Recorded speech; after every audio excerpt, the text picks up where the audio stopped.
Good day. Welcome into First Take exclusively on YouTube. We got Stephen A. Let's get it. Some hoops to get into. It was no Tatum, no problem for the Celtics as Boston handled the Pistons to win their sixth straight and maintain a hefty lead in the East. Tatum sat out with an ankle injury, but Jaylen Brown stepped up and showed out 31.7 rebounds. Brown has been balling out all this season. He's tied for the team lead in clutch time field goals. And when Jason Tatum is out, he steps up, averaging almost 33 points per game. And he has scored at least 20 points in every single game since the All-Star break. So, S.A., who's the best second option in the NBA today? Why shouldn't it be Jaylen Brown? The Boston Celtics are the best team in the NBA. You see that he's averaging 32 on 50% shooting whenever Jason Tatum is not on the court with him. So that means you have somebody that'll pick up the slack when your number one star player is out. On top of all of that, we saw that this is no fluke because in the NBA Finals against the Golden State Warriors a couple of years ago, Jaylen Brown would have been the MVP if the Boston Celtics had won because he was playing the best basketball of any Celtic. And so I take that into consideration, and I say he is no fluke. He averaged 26 last year, he's averaging 24, 25 this year. He can put up 30 or 40 at a moment's notice. He can get to the basket. He's athletic. He's tenacious. He can ball, and he's about that. And so for me, I look at it, and I say, listen, Jamal Murray is big time, and he's a champion, and we can't ignore that. Yeah, of course. Anthony Davis is a champion. We can't ignore that. But when I look at somebody that says, okay, my man is not here, give me the reins, and I'll make sure you don't miss him that much. That You saw is the Jaylen numbers. Brown. So he did, puts up 33. That's All right, Jaylen let's Brown. dive into the Celtics. They've been blowing out teams all season long. Boston has turned up the heat, especially lately, making history by becoming the first team ever to make 23s in 4 straight games. They're riding a 6-game win streak, and all 6 have been by double digits. So they have 7 more wins than any other team in basketball, obviously been dominant. What's the biggest obstacle to the Celtics winning the title, finally getting over that hump with this rendition? Well, I think that he can't be too dependent on the threes. That would be a mistake. Don't go that route. Don't do that.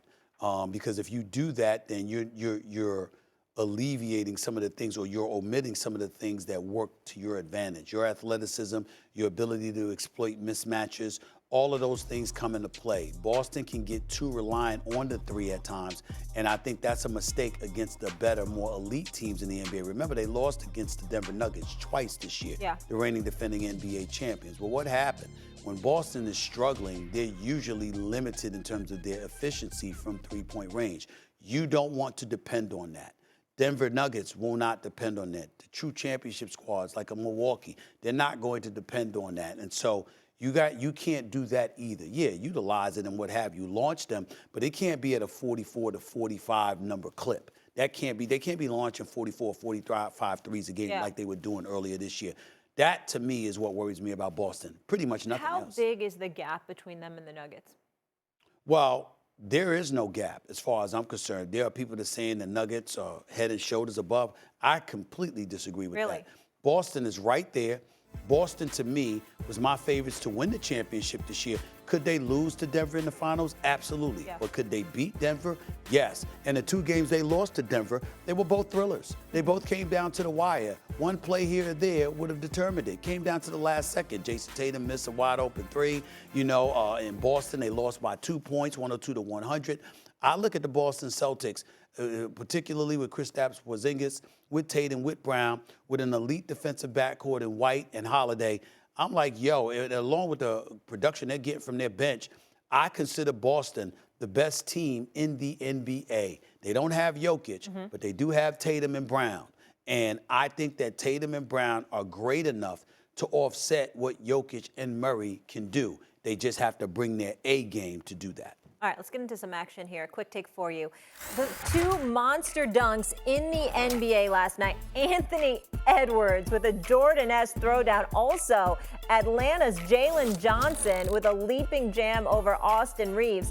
So, S.A., who was on the worst end of their poster dunk? Was it John Collins or Reeves? Well, I definitely think it was John Collins. I mean, I know Reeves got dunked on here, trying to take the offensive foul. That wasn't going to work. In the case of John Collins, he dunked. Yeah. Not only did he dunk, but he got knocked upside his head, so he was hurt when he went to the floor.